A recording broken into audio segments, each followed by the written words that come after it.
तो चलिए शुरुआत करते हैं hello my shining love part 19 की। रियोनान यूशंग के साथ होती है और वो उसे अपनी लव की थ्योरी बता रही होती है। उसकी थ्योरी सुनने के बाद यूशंग बोल रहा होता है कि तुम्हारी थ्योरी काफ़ी इंटरेस्टिंग है। यही सेम बात आज से कुछ साल पहले मुझसे एक लड़की ने बोली थी और मैं उसे बहुत ज़्यादा पसंद करता था। रियोनान पूछ रही होती है कि फिर उस लड़की के साथ क्या हुआ। तो फिर यूशंग बोल रहा होता है कि वो लड़की मुझसे प्यार नहीं करती थी बल्कि एक दूसरे लड़के से प्यार करती थी। कुछ टाइम बीतने के बाद उस लड़के ने उसे हर्ट करा और बाद में वो एक दूसरी लड़की से प्यार करने लग गया।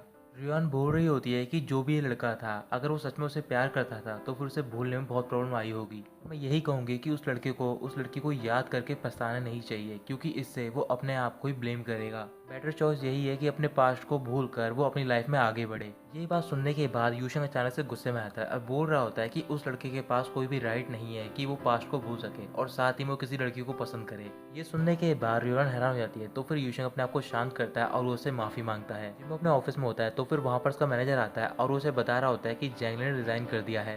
एचआर डिपार्टमेंट भी उसे कांटेक्ट नहीं कर पा रहा। मुझे लग रहा है कि उसके साथ कुछ हुआ है। जिमो बोल रहा होता है कि मैं जैंगलो को बहुत अच्छी तरीके से जानता और उसने अचानक से रिजाइन दिया है। इसका मतलब कि जैंगले के साथ कोई बुरा नहीं हुआ है बल्कि हमारी कंपनी के साथ बुरा होने वाला है।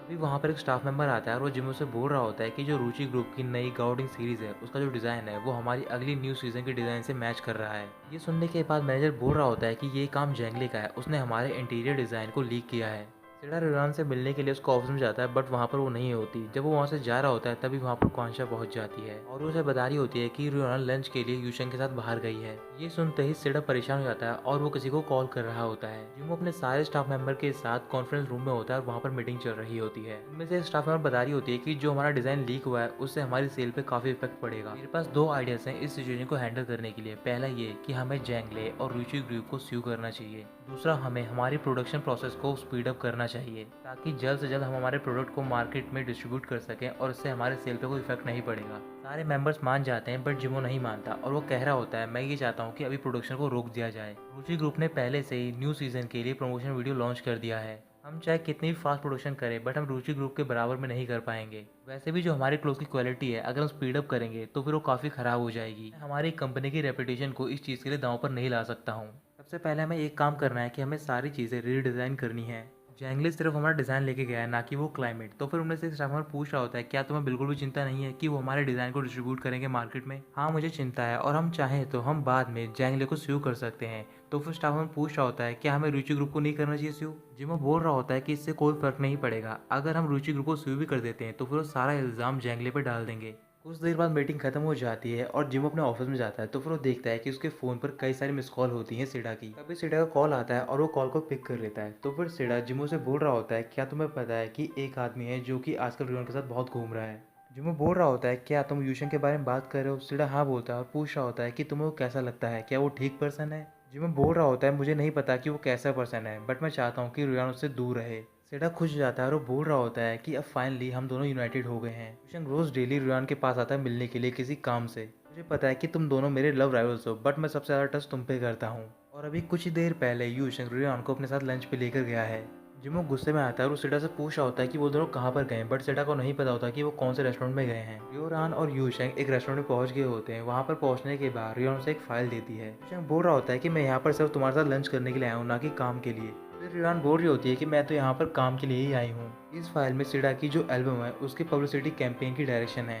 अगर इस एल्बम की सेल अच्छी हुई तो फिर मैं यही चाहूँगी कि तुम अपने ग्रुप का स्पोक पर्सन सिडा को ही बनाना। यूशंग पूछ रहा होता है क्या तुम अपना बिजनेस स्टार्ट करना चाहोगी, अगर तुम ऐसा करोगी तो फिर मैं इन्वेस्ट करने के लिए तैयार हूँ। और वैसे ही मुझे नहीं लगता कि जो तुम्हारी करंट बॉस है वो तुम्हें अप्रिशिएट करती है। रियान मना कर देती है और बोल रही होती है कि पिछले कई सालों से मेरी बॉस ने मुझे कई सारी चीज़ें सिखाई हैं और काफ़ी हेल्प भी की है। अगर मेरी बॉस मेरे साथ नहीं होती तो फिर मैं आज यहाँ पर नहीं होती। इसी वजह से मैं यही चाहूँगी कि तुम मेरी बॉस के बारे में कुछ भी मत बोलो। वैसे भी हम सिर्फ कैजुअल तरीके से ही क्लोज हैं। तो फिर यूशंग बोल रहा होता है कि मैं तुमसे कैजुअल तरीके से क्लोज नहीं रहना चाहता, मैं तुम्हारे बारे में और भी चीज़ें जानना चाहता हूँ। रियोनान इस बात को इग्नोर कर देती है और वो अपने लिए खाना ऑर्डर करती है। शेनफे अपने शूट पर होती है तो फिर उसका वेट थोड़ा बढ़ गया होता है और जो उसकी ड्रेस होती है वो उसे फिट नहीं आ रही होती। कुछ देर बाद वो अली से मिलने के लिए जाती है तो फिर अली उससे पूछ रहा होता है कि तुम्हें इतनी देर क्यों लग गई, हमें साथ में डिनर भी करना है। फिर डिनर करने के लिए मना कर देती है और बोल रही होती है क्या तुम्हें पता है कि मेरा वेट बढ़ गया और मुझे ड्रेस फिट नहीं आ रही है। अली बोल रहा होता है कि इसमें कोई चिंता करने की बात नहीं है, अगर तुम्हें छोटी ड्रेस फिट नहीं आ रही तो फिर तुम बड़े साइज की ड्रेस पहन लो। फिर बोल रही होती है कि ये तुम्हारे लिए कहना आसान होगा बट मेरे लिए नहीं क्योंकि मैं एक मॉडल हूँ। अगर मेरा वेट बढ़ गया तो फिर मेरा पूरा करियर खराब हो जाएगा। अली चैनफे का हाथ पकड़ लेता और बोल रहा होता है कि इसमें क्या हो गया, अगर तुम्हारा वेट बढ़ गया, अगर तुम्हें कोई पसंद नहीं करेगा तो फिर मैं तुम्हें पसंद करूंगा। चैनफे अपना हाथ दूर करती है और गुस्से में उससे बोल रही होती है कि मैं अपने पास्ट को नहीं भूल पाऊंगी, अब से तुम मेरे पर्सनल डॉक्टर नहीं हो क्योंकि मैं तुम्हें फायर कर रही हूँ। और ये कहकर वो चली जाती है। रात को यूशंग रियान को घर तक छोड़ने के लिए जाता है, तो फिर वो बाहर उसे रोक लेता है, उसे बोल रहा होता है कि तुम मेरी गर्लफ्रेंड बन जाओ। रियान मना कर देती है और वो बोल रही होती है कि मैं तुम्हें as a working partner regard करती हूँ, मेरे दिल में तुम्हारे लिए ज़रा भी फीलिंग्स नहीं है। यूशन बोल रहा होता है कि तुम मुझे इतनी जल्दी रिएक्ट मत करो, कुछ और टाइम रुक जाओ, सोचने के बाद तुम इस चीज़ का रिप्लाई करना। रियोरान कुछ भी नहीं बोलती और वो अपने घर में चली जाती है। जैसे ही वहाँ से यूशन जा रहा होता है तभी वो देखता है कि वहाँ पर जिमो पहुँच जाता है। जिमो यूशन के पास जाकर उससे पूछ रहा होता है कि अब तुम क्या चाहते हो। यूशन बोल रहा होता है कि मैं तुम्हें टॉर्चर करना चाहता हूँ ताकि तुम शूशाओ को अपनी पूरी लाइफ में ना भूल पाओ। जिमो बोल रहा होता है कि हाँ मैं शूशाओ के लिए सॉरी फील करता हूँ, बट तुम उसे मुझसे दूर लेकर गए थे और अब तुम रियोरान को भी चेज कर रहे हो, तुम्हारा इससे कोई लेना देना नहीं है। क्या तुम वाकई में उससे प्यार करते थे? अगर ऐसा है तो फिर तुम रियान को चेज क्यों कर रहे हो? यूशंग बोल रहा होता है कि ये बात सच है कि मैं तुम्हारी वजह से रियान से मिला और मैंने तुम्हें पहले ही बताया था कि जितना तुम उसकी केयर करोगे मैं उतना ही उसमें इंटरेस्टेड हो जाऊंगा। ये बात सुनते ही जिमो गुस्से में आता है और वो यूशंग का कॉलर पकड़कर उससे बोल रहा होता है कि अगर तुम मुझे गुस्सा दिलाना चाहते थे तो फिर तुमने ऐसा कर दिया है। अब मैं यही चाहूंगा कि तुम रियान से दूर रहो, अगर तुम ऐसा नहीं करोगे तो फिर मैं तुम्हें माफ़ नहीं करूंगा। यूशंग बोल रहा होता है कि अगर ये बात सच हो कि मैं वाकई में रियान से प्यार करता हूँ तो फिर तुम क्या करोगे? और वैसे भी तुम रियान को डिजर्व नहीं करते हो और मुझे नहीं बल्कि तुम्हें रियान को छोड़कर जाना चाहिए। तुमने पहले शूशाओ को हर्ट किया था, क्या तुम अब रियान की ज़िंदगी बर्बाद करना चाहते हो? जिमो बोल रहा होता है कि तुम्हारे पास भी कोई राइट नहीं है कि तुम मुझे ब्लेम कर सको। तभी यूशंग गुस्से में आकर बोल रहा होता है कि मेरे पास राइट है क्योंकि शूशाओ मेरी सिस्टर है।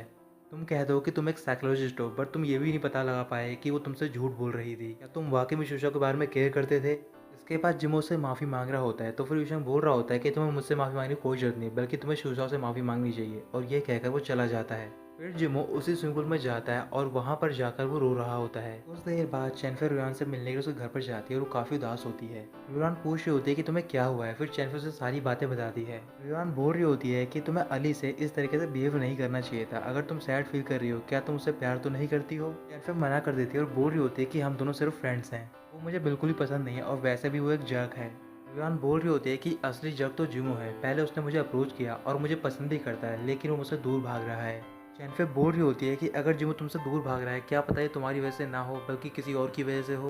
रियान पूछ रही होती है कि तुम क्या कहना चाहती हो। फिर चैनफे उसे बता रही होती है कि मैंने पता करा है जिमो के ओल्ड क्लासमेट से और उसने मुझे बताया है कि जो उसकी गर्लफ्रेंड थी यानी कि शूशा, उसकी डेथ हो चुकी है। रियान थोड़ी सी शॉक में आती है और बोल रही होती है कि मैंने कई सारी पॉसिबिलिटीज के बारे में सोचा बट इसके बारे में नहीं सोचा था कि वो मर गई है। इस चीज़ से रिलेटेड मैंने कई सारे क्रूअल वर्ड भी बोले जिमो से, लेकिन उसने मुझे कभी कुछ बताया क्यों नहीं शूशाओं के बारे में। फिर बोल रही होती है कि शायद जिमो चाहता है कि तुम गिव अप कर दो उस पर क्योंकि वो अपने पास से ओवरकम नहीं कर पा रहा है और जितनी भी डिफिकल्टीज है वो अकेला ही झेलना चाहता है। तो फिर मैं यही चाहूंगी कि तुम उससे दूर रहो क्योंकि इससे तुम्हारा कोई लेना देना नहीं है। रिवान मना कर देती है और बोल रही होती है कि मैं जिमो से दूर नहीं रहना चाहती और मैं उसकी हेल्प करना चाहती हूँ। चैनफे से समझा रही होती है और कह रही होती है कि अगर तुम्हारा कॉम्पिटिशन किसी ऐसी लड़की से होता जो जिंदा है तो फिर तुम्हारा जीतने का चांस था, लेकिन शूशाओ मर चुकी है तो फिर तुम्हारे पास चांस नहीं है कि तुम उसे प्रॉपर तरीके से कॉम्पिटिट कर सको। शूशाओ का जो परफेक्ट लुक का मूवमेंट है वो अभी जिमो के हार्ट में फिक्स हो चुका है, तुम उसे इरेज नहीं कर सकती हो और ना ही तुम उससे जीत सकती हो। रियान उसकी बात नहीं मानती और वो रेडी होकर बाहर जाती है। फिर वो अली को कॉल कर रही होती है जिमो के बारे में पूछने के लिए। अली को कुछ भी नहीं पता होता। फिर इसके बाद रियोरान उसी जगह पर जाती है जहाँ पर जिमो उसे लेकर गया होता है स्विमिंग पूल को दिखाने के लिए। वहाँ पर पहुँचने के बाद उसे जिमो दिखाई नहीं देता। फिर उसे पता चलता है कि जिमो अभी बाथरूम में होता है। बाथरूम के बाहर जाकर वो जिमो का नाम ले रही होती है। फिर जिमो उससे बोल रहा होता है कि तुम यहाँ पर क्या कर रही हो, तुमने तो मुझसे बोला था कि तुम मुझसे मिलना नहीं चाहती हो। रियोरान बोल रही होती है मुझे पता चल गया है कि शूशाओ मर चुकी है, इसी वजह से तुम मुझसे दूर भाग रहे थे। मैं ये एडमिट करती हूँ कि शायद मैं शूशाओ की प्लेस ना ले पाऊँ, लेकिन मैं तुमसे प्यार करती हूँ, इसी वजह से मैं चांस लेना चाहती हूँ। क्या तुम मुझे चांस दे सकते हो? हम दोनों साथ मिलकर वेट कर सकते हैं जब तक कि तुम्हारी वो दिल की चोट ठीक ना हो जाए। जिमो रियान को थैंक यू बोलता है और कह रहा होता है कि मुझे नहीं पता ये चोट कब ठीक होगी, मैं पहले ही एक वुमन को हर्ट कर चुका हूँ और मैं तुम्हें हर्ट नहीं कर सकता हूँ। तुम्हें अपने लिए मुझसे एक अच्छा लड़का ढूंढना चाहिए। ये कहकर जिमो रोने लग जाता है। तो फिर रियान उससे पूछ रही होती है क्या तुम मुझे रिजेक्ट कर रहे हो? जिमो इस बात का जवाब नहीं देता और बोलता है कि तुम यहाँ से जा सकती हो। फिर रियान वहाँ से चली जाती है। बाहर पहुँचते ही रियान रोने लग जाती है। फिर किसी तरीके से वो अपने आप को चुप कराती है और वहाँ से चली जाती है। लेकिन जिमो अली के साथ होता है। अली वहाँ पर ड्रिंक कर रहा होता है। जिमो पूछ रहा होता है क्या तुम मेरा ब्रेकअप सेलिब्रेट कर रहे हो? अली मना करता बोल रहा होता है कि मुझे चैनफे ने फायर कर दिया, इस वजह से मैं सेलिब्रेट कर रहा हूँ। जिमो मुस्कुरा रहा होता है और वो अली से बोल रहा होता है क्या तुम उससे प्यार करते हो? तो फिर अली मना कर देता है। सीडा कंपनी में होता है और क्वांशा उसके पीछे घूम रही होती है। तो फिर सीडा बोल रहा होता है कि तुम मेरे पीछे मत घूमो, तुम्हें यहाँ से चले जाना चाहिए क्योंकि तुम्हें अपना काम नहीं आता है। तो फिर कौनशा बोल रही होती है कि जब तुम पहले यहाँ पर आए होगे तो फिर तुम्हें भी काम नहीं आता होगा, तुम्हें किसी ने सिखाया होगा। सेडा हाँ बोलता है और कह रहा होता है कि जब मैं पहली बार यहाँ पर आया था तो फिर मैं लूजर था, बट मैं उस टाइम पर रियान से मिला, उसने ही मुझे इनकरेज और सपोर्ट किया, तभी मैं यहाँ तक पहुँच पाया हूँ। कौनशा बोल रही होती है मुझे पता है कि तुम मेरे साथ ऐसा बिहेव इसलिए कर रहे हो क्योंकि मैंने रियान से लड़ाई की है। सेडा हाँ बोलता और कह रहा होता है कि अगर तुम अच्छी तरीके से रियान को ट्रीट करोगी तो फिर मैं भी तुम्हें अच्छी तरीके से ट्रीट करूंगा। मानशा बोल रही होती है कि मैं उसे एक रीज़न की वजह से पसंद नहीं करती हूँ और मैं वो रीज़न तुम्हें बता नहीं सकती हूँ। सिडा कहता है बट मैं उसे पसंद करता हूँ और ये कहकर वो जा रहा होता है। मानशा आगे जाकर सिडा को रोक लेकर बोल रही होती है कि वो तुम्हारे प्यार के लायक नहीं है क्योंकि वो हमेशा प्रॉफिट के लिए ही देखती है, उस जैसी लड़की से दूर रहना चाहिए। सेडा गुस्से में आता है और वहाँ से चला जाता है, बट कौनशा भी उसका पीछा कर रही होती है। वो बस स्टैंड पे पहुंचकर वहाँ पर बस में चढ़ जाता है। जब कौनशा भी बस में चढ़ रही होती है तो फिर सेडा उसे बस में नहीं चढ़ने देता और उसके बाद बस वहाँ से चली जाती है। आगे जाकर वो बस रेड लाइट पे रुक जाती है तो फिर कौनशा वहाँ पर भागकर पहुँचती है। सीट पर सेडा बैठा होता है, वो वहाँ पर जाकर नॉक कर रही होती है। फिर सेडा विंडो को ओपन करता है। कौनशा कह रही होती है कि मैं रियान को इसलिए पसंद नहीं करती हूँ क्योंकि मेरी लव राइवल है और साथ ही में मैं तुम्हें पसंद करती हूँ, और ये कहकर वो सेडा को किस कर लेती है।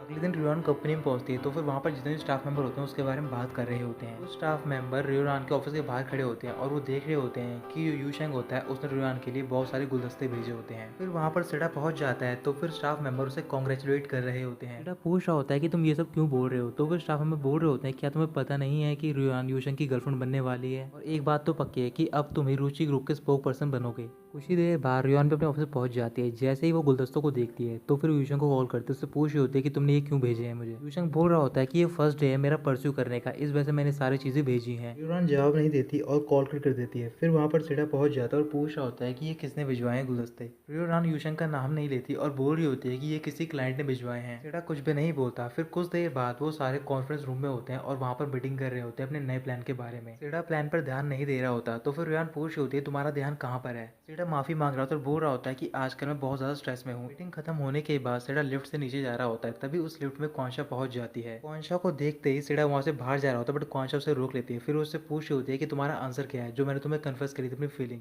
सेडा आंसर नहीं दे रहा होता तो फिर कौनशा उसके और करीब जाती है, बोल रही होती है क्या तुम्हें याद नहीं है कि मैंने तुम्हें किस किया था। कौनशा सेडा के बहुत ज्यादा करीब होती है, तभी अचानक से सेडा गिर जाता है और बोल रहा होता है कि मैंने तुमसे बोला था कि तुम मुझसे दूर रहो क्योंकि मुझे हेटेरोसेक्सुअल डिसऑर्डर है। लेकिन कौनशा नहीं मानती है और सेडा बेहोश हो जाता है। फिर वहाँ पर कुछ लोग आते हैं और उस सेडा को वहाँ से लेकर जाते हैं। ये बात रियान को पता चलती है। फिर वो कौनशा को अपने ऑफिस में बुलाती है और पूछ रही होती है कि तुमने सेडा के साथ क्या किया है। उसका ये डिजीज काफी हद तक ठीक हो गया था बट उसकी कंडीशन अब और भी ज्यादा खराब हो गई है। कौनशा बोल रही होती है कि मैंने ज्यादा कुछ तो नहीं किया बट मैंने उसे कल किस किया था। तो दोस्तों यही खत्म होता है पार्ट 19।